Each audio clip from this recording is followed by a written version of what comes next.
Isang magandang umaga po sa inyong lahat, mga kapatid. So I hope nasa mabuti tayong kalagayan ngayon sa araw na ito.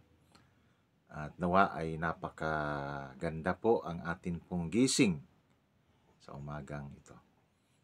At nawa tayo po ay nakapagdasal na sa atin pong Panginoon. Ang atin pong tatalakayin sa araw na ito ay tungkol po sa atin pong relasyon sa atin pong Panginoon. So, ang tanong po ba, yung atin po bang relasyon sa atin pong Panginoon, is it a ritual, a functional, or really a love, meron tayong love relationship sa atin pong Panginoon. Yun po yung atin pong tutugunin sa araw na ito, mga kapatid. So, akin pong babasahin ang isang scripture na hango po sa aklat po ni Jeremiah, chapter 2, verse 6. At sinabi doon, "Neither did they say, 'Where is the Lord who brought us up out of the land of Egypt, who led us through the wilderness?'" The word of the Lord. Thanks be to God. My brothers and sisters, Christianity is an intimate. It is a growing relationship with the person of Jesus Christ. Yun po yung ibig sabihin po ng Christianity. Christianity ay dapat po meron tayong personal at malalim at lumalago na relasyon po sa atin pong Panginoon. Hindi ito, ang Christianity ay hindi po ito set of doctrines to believe. No? Hindi rin po ito habits na kailangan pong sanayin, or it is not sins to avoid. No? Lahat po ng mga activity na pinapagawa po sa atin ng atin pong Panginoon ay ginagawa po natin ito upang magkaroon tayo ng malalim na ugnayan na may pagmamahal sa atin pong kapwa at higit sa lahat sa atin pong Panginoon. No? Katulad na lamang ng atin pong worship, sa atin pong pagpupuri sa atin pong Panginoon. No? God designed worship for us to see Him in His glory and to respond appropriately. No? Kaya tayo po ay nagpupuri sa atin pong Panginoon upang makita po natin doon sa atin pong ginagawa ang kadakilaan po ng atin pong Panginoon. No? Yun po yung purpose. No? Pero ang nangyayari po, hindi ganun eh. No? Yung atin pong pagpupuri ngayon ay para bang kasama na lang po yan sa atin pong mga activity, sa atin pong mga community, nagiging functional, no? Ang nagiging dating. No? Kailangan mo mag-worship kasi kailangan simulan mo yung inyong mga activity sa pamagitan po ng pagpupuri. Yun po yung totoo na nangyayari ngayon. Di po ba? So, nagiging mababaw na ang lahat. No? Alam nyo, nais ng Panginoon na tayo po talaga ay magpupuri sa Kanya na galing po sa atin pong mga puso.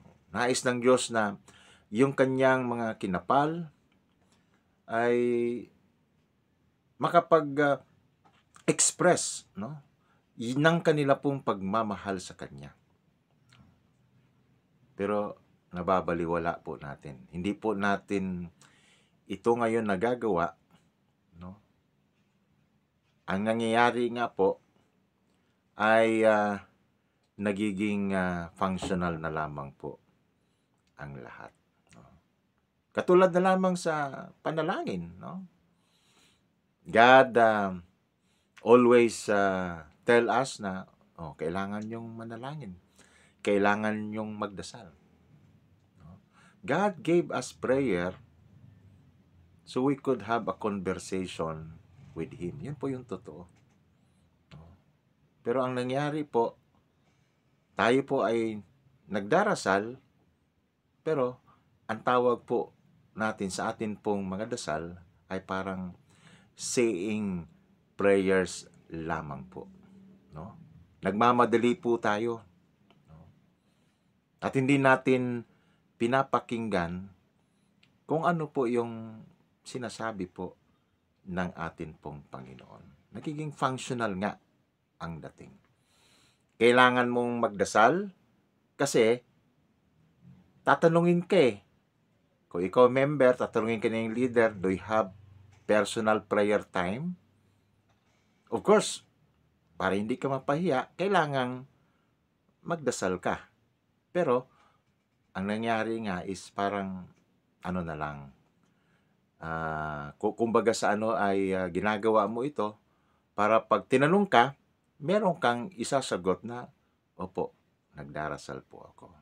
Pero, hindi po yun yung tunay na pagdarasal na hinihingi po ng Panginoon sa atin. No? Ang tunay po ng pagdarasal ay dapat po meron pong communication between God and you. No?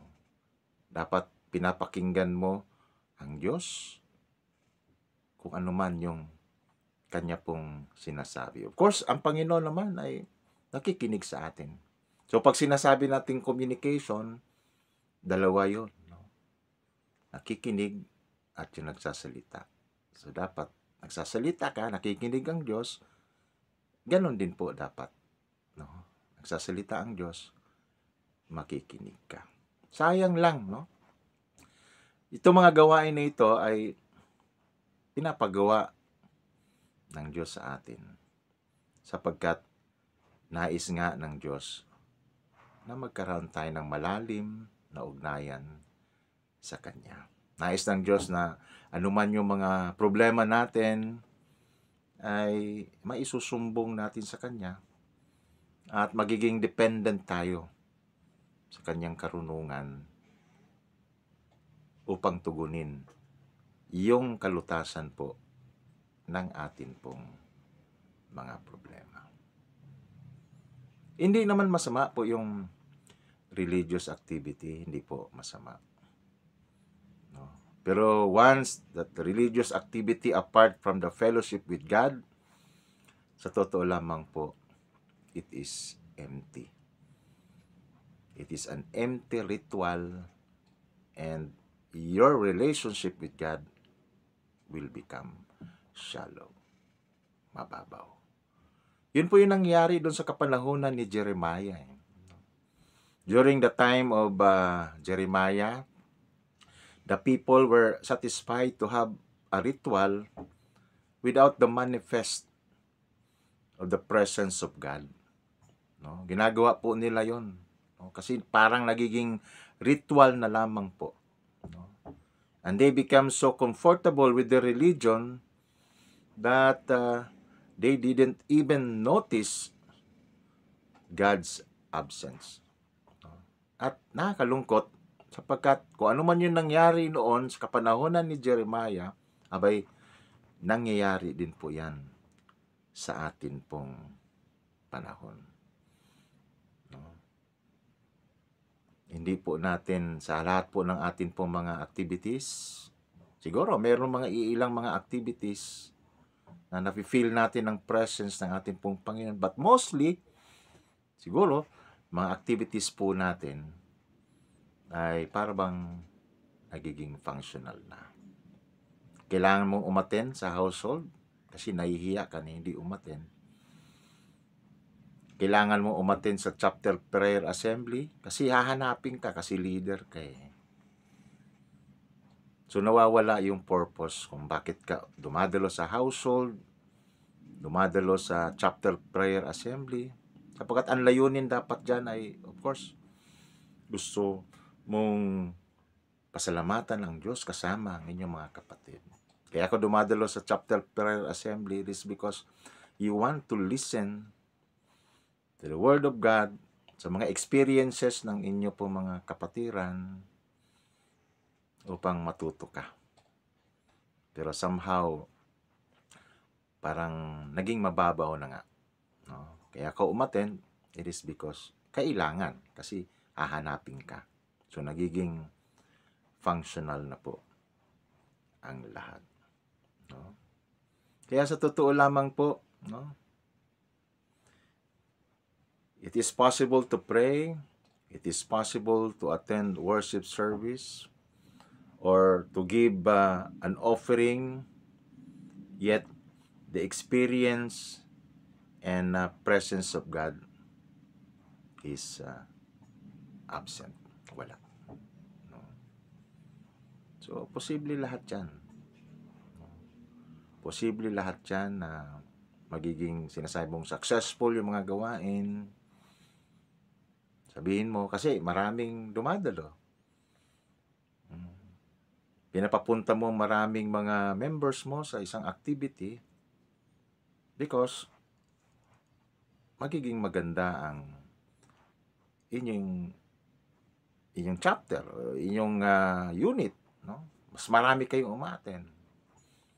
But the purpose is nawawala po talaga.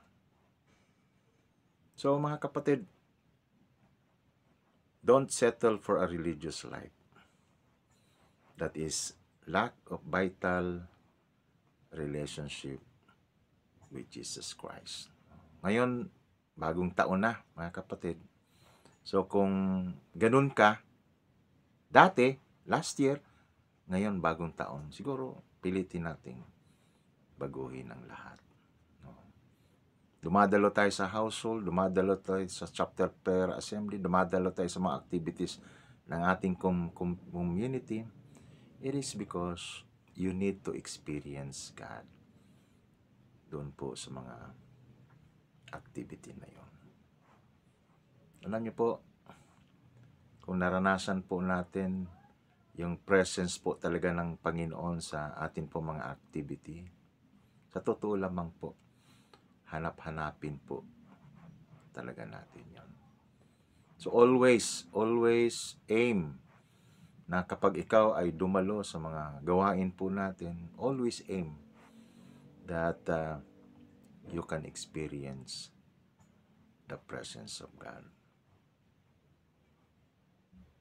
And with that, magandang araw po sa ating lahat, and papurihan po natin ang atin pong Panginoon.